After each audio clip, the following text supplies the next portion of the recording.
दूसरा प्रकरण है शब्द,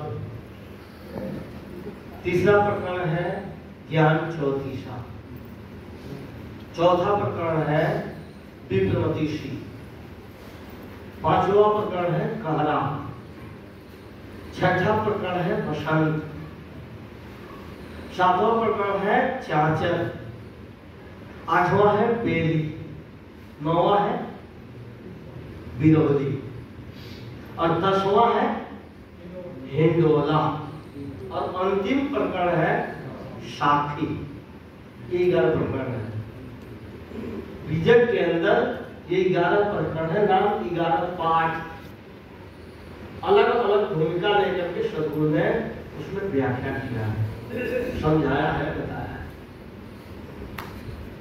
रमणी की दूसरी रमणी है जीव रूप एक अंतर भाषा, अंतर ज्योति तीन प्रकाशा, इच्छा रूप नारी अवतरी, तासु नाम गायत्री धरी, तेरी नारी के पुत्र ब्रह्मा विष्णु महेश्वर नाऊ। फिर मैं पूछन महातारी को तो पुरुष के कर तो नारी। ये दूसरी रमणी है। तुम हम तुम और तो कोई, अब तुम वहीं से पुरुष हमें तोरी जोई। बाप पुत्र की एके नारी एके माय बियाय, ऐसा पुत्र सपूत न देखा जो बाप ही चिन्ह धाय। ये दूसरी रमणी है। सद्गुरु यहाँ कहते हैं कि जीव रूप एक अंतर भाषा, लोगों की मान्यता, नाना पंथ ग्रंथ तथा कथित धर्म की मान्यता ये है कि कोई करता है इस जगत में, उसने जगत की रचना की है, चाहे ईश्वरवादी हो, चाहे आत्मवादी हो, चाहे ब्रह्मवादी हो। इसमें भी अनेक मत है। सद्गुरु कबीर साहब के जमाने में 6 दर्शन और 96 पाखंड। आज तो पता नहीं कितने पाखंड है, गिनती नहीं, अनेकों है।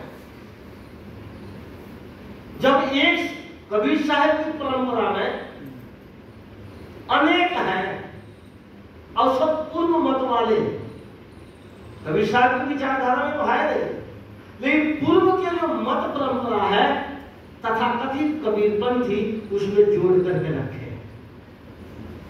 कहीं कबीर साहब को ईश्वर माना, अवतारवादी माना, परमात्मा माना, ईश्वर माना, ब्रह्म माना कबीर साहब, जबकि कबीर साहब इस बात का कड़ाई से खंडन करते हैं, स्वीकार नहीं करते, बिल्कुल रत्ती भर भी अपने सिद्धांत में जीव के ऊपर कोई पीड़ नहीं, ऐसा कह के समझाने वाले, बताने वाले, परखाने वाले, दर्शाने वाले ऐसे महापुरुष के विचारधारा तथा कथित कबीरपंथियों ने ये जोड़ रखा है कि कबीर साहब परमात्मा है। अगर ठीक ठीक सिद्धांत को समझा जाए तो कबीर साहब ही परमात्मा नहीं, ये जितने देहधारी है सभी परमात्मा है, एक कबीर साहब नहीं।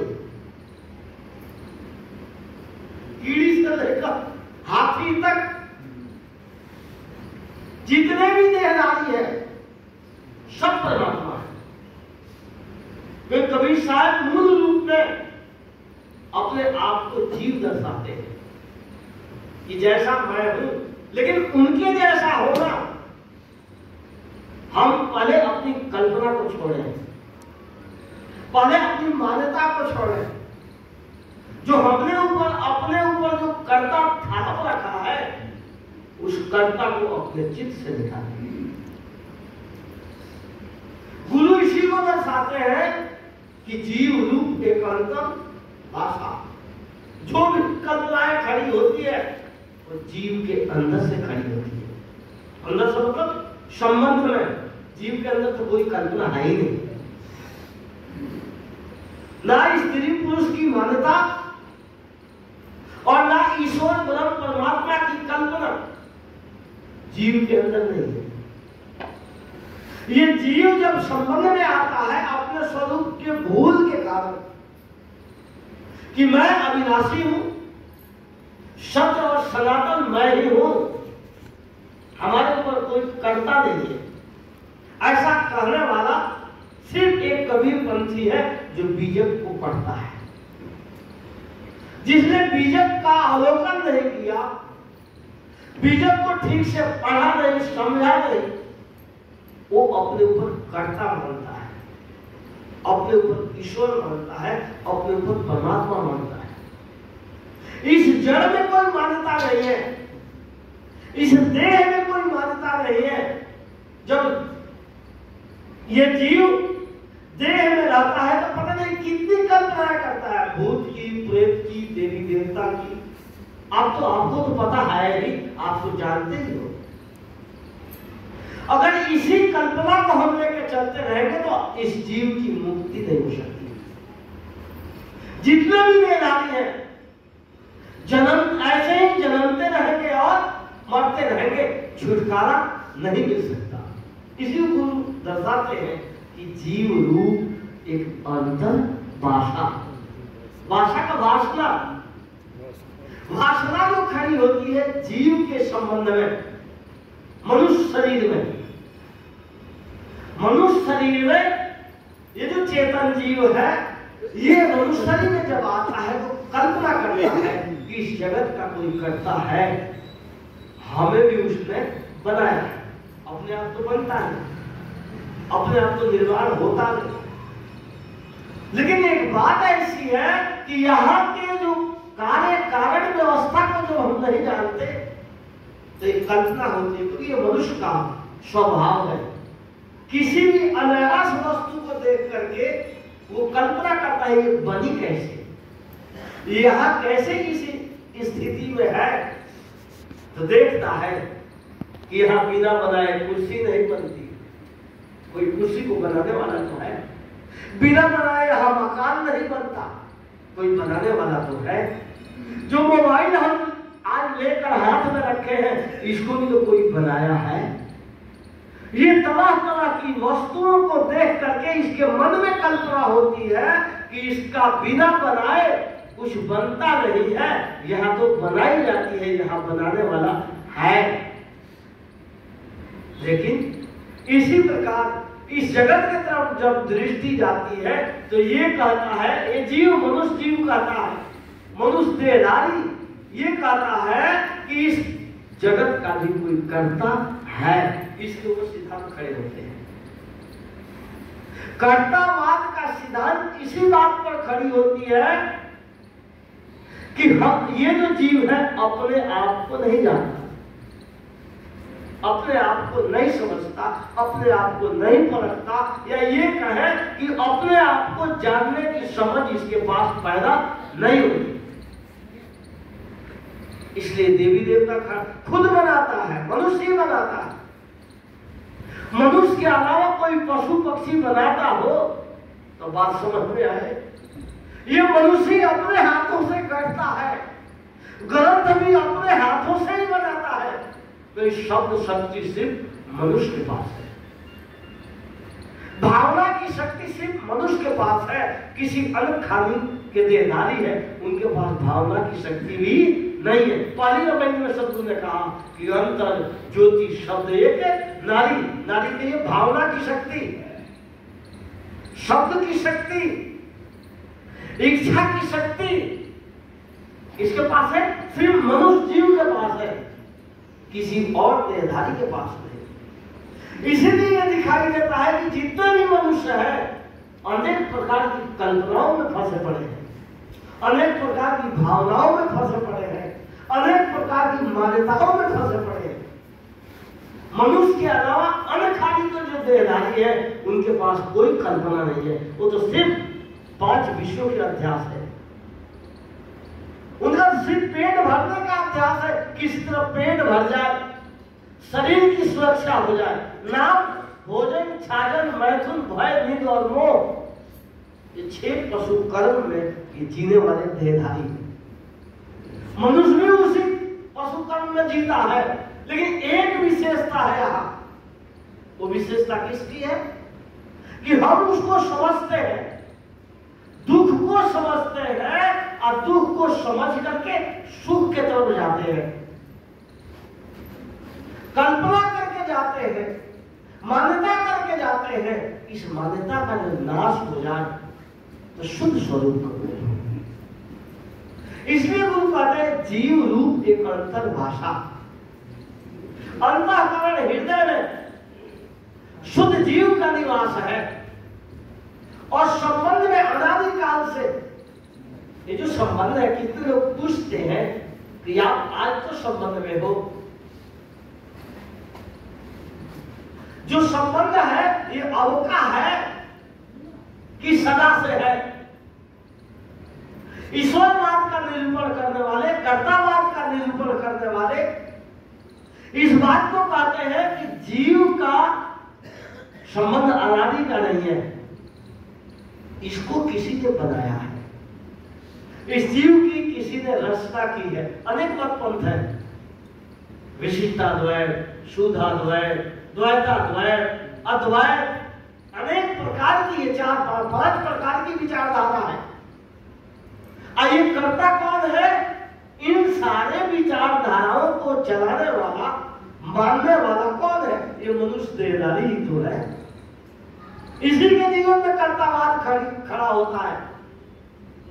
इसी ने नाना प्रकार के सिद्धांत चलाए, नाना प्रकार के, अभी भी सिद्धांत नाना प्रकार के हो रहे। गुरु यहाँ कहते हैं कि जीव रूप एक अंतर भाषा, अंतर ज्योति की प्रकाशा। अंदर बाहर में जो अंदर में अंतःकरण में जो संस्कार है, वो संस्कार कहां से बनते? हम सुनते हैं, हम पढ़ते हैं, हम लोगों की सत्संग में जब जाते हैं, सुन करके वही अध्यास बनाते। विवेक आदमी पैदा नहीं करता, ये सोचता ही नहीं कि ये सब मनुष्य करता है। ऐसा समझाने वाला, ऐसा बताने वाला आज तक कोई महापुरुष हुआ ही नहीं। जो हुआ वो कर्तावाद की पीढ़ी चलाने वाला, कर्तावाद की मान्यता चलाने वाला, और उसी को हम सुनते सुन करके और दृढ़ कर लेते। अब वही दृढ़ता हम अपने खुद तो दृढ़ है ही, दूसरे को भी समझाते, दूसरे को भी बताते। अब उसके बीच में आप कहो कि जीव श्रेष्ठ है, तो कौन मानने को तैयार है? दुनिया भर की अटकल है कि जीव तो अल्पज्ञ है, जीव तो नानत्व है, जीव में कोई शक्ति नहीं है। ऐसे भी लोग कहने वाले हैं कि जीव में कोई शक्ति नहीं है। अब आप विचार करो, अरे जीव की शक्ति ही तो है जो इतने बड़े बड़े सिद्धांत, इतने बड़े बड़े ग्रंथ और इतने मतपंथ चला दिया। ये किसकी शक्ति है? किसकी ताकत है? इस जीव की ही तो है। साधु कवि साहब अपने जो सिद्धांत दे रहे हैं, जो सत्य और मानवता की जो धारा बताई है, वो किसी धारा में नहीं मिलती, किसी धारा से नहीं मिलती। ना वो शंकराचार्य की धारा से, ना वो द्वैतवाद से, ना वो अद्वैतवाद से। जैसे 4 सिद्धांत के 4 सिद्धांतवादी, बल्लवाचार्य, भगवदाचार्य, रामानुजाचार्य और एक और यमुनाचार्य, निम्नकाचार्य जिसको कहा जाता है। इन चारों की जो धारा है, उससे कबीर साहब की धारा मिलती ही नहीं। कितने लोग इस बात को मानते हैं कि कबीर साहब के गुरु रामानंद है? थोड़ा आप विचार करो, रामानंद किस चीज को मानने वाले थे? उनकी मान्यता क्या थी? उनकी मान्यता यह थी, उनका सिद्धांत है कि जो दशरथी राम है वही इस जगत का नियंता है। कबीर साहब दशरथ राम को नहीं मानते। सदगुरु ने सीधी सरल सी बात कही है, समझने योग्य बात कही है, परखने और जानने योग्य बात कही है कि दशरथ सुत लोक ही जाना, राम नाम का मर्म है आना।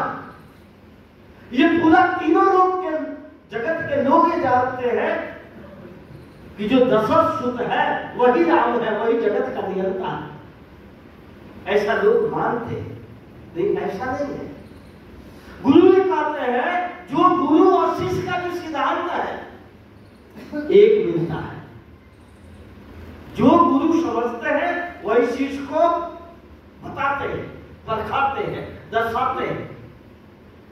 गुरु अगर मूर्ति पूजक है तो उसका शिष्य मूर्ति पूजक हो गए, पक्की बात है। अगर गुरु ईश्वर को मानता है, चाहे वो निर्गुण मानता हो या सगुण मानता हो, तो उसका जो शिष्य परंपरा चलेगी उसके शिष्य वही मानेंगे जो गुरु मानता है, जो उसकी आरती है, जो उसकी पूजा है।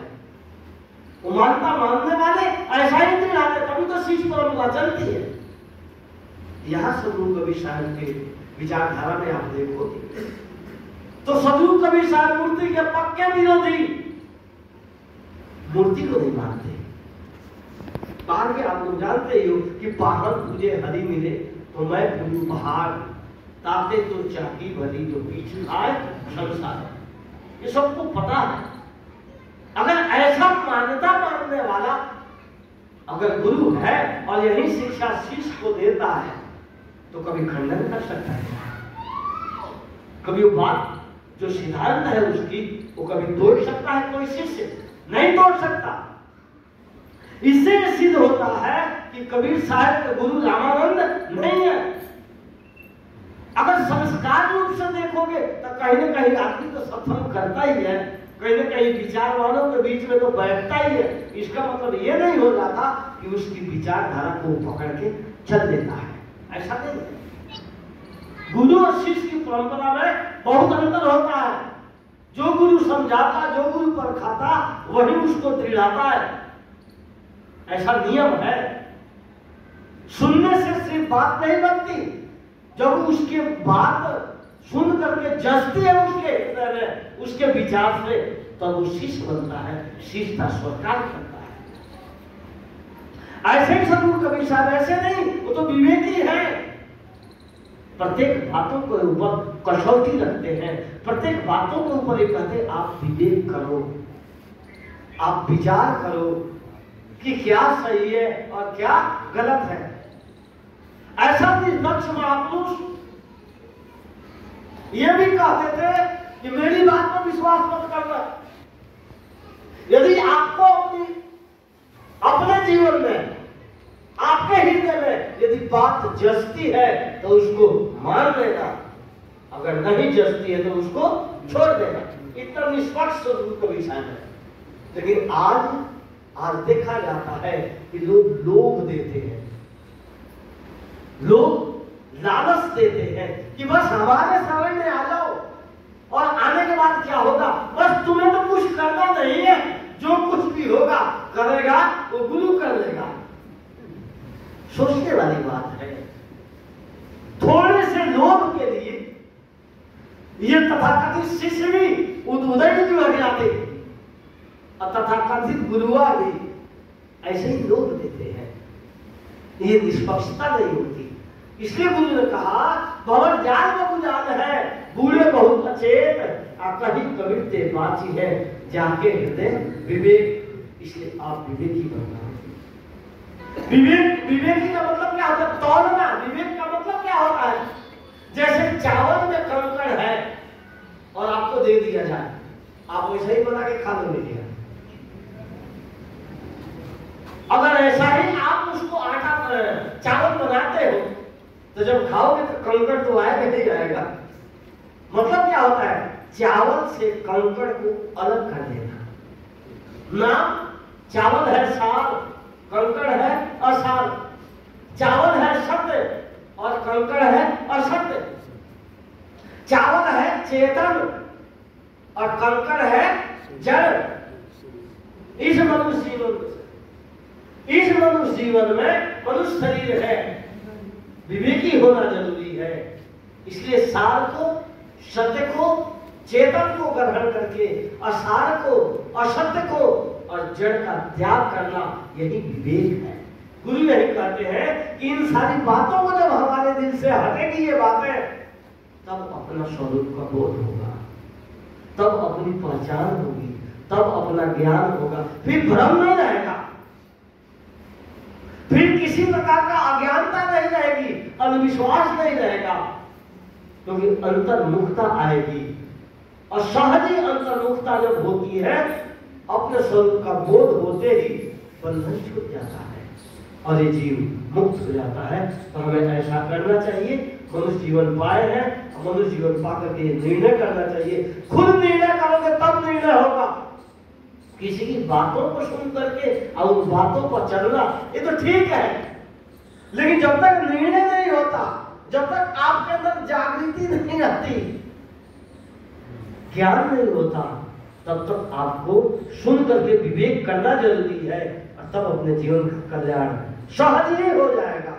करना नहीं होता, सत्य को ग्रहण करना, सार को ग्रहण करना, तो अपने आप असत्य मिट जाता है, असार हट जाता है। लेकिन पहले सत्य की पहचान हो, उसके लिए सत्संग करना और अपने विवेक दृष्टि को बनाए रखना। बस इन्हीं शब्दों के साथ वाणी का विराम। बोलिए श्री सद्गुरुदेव की जय।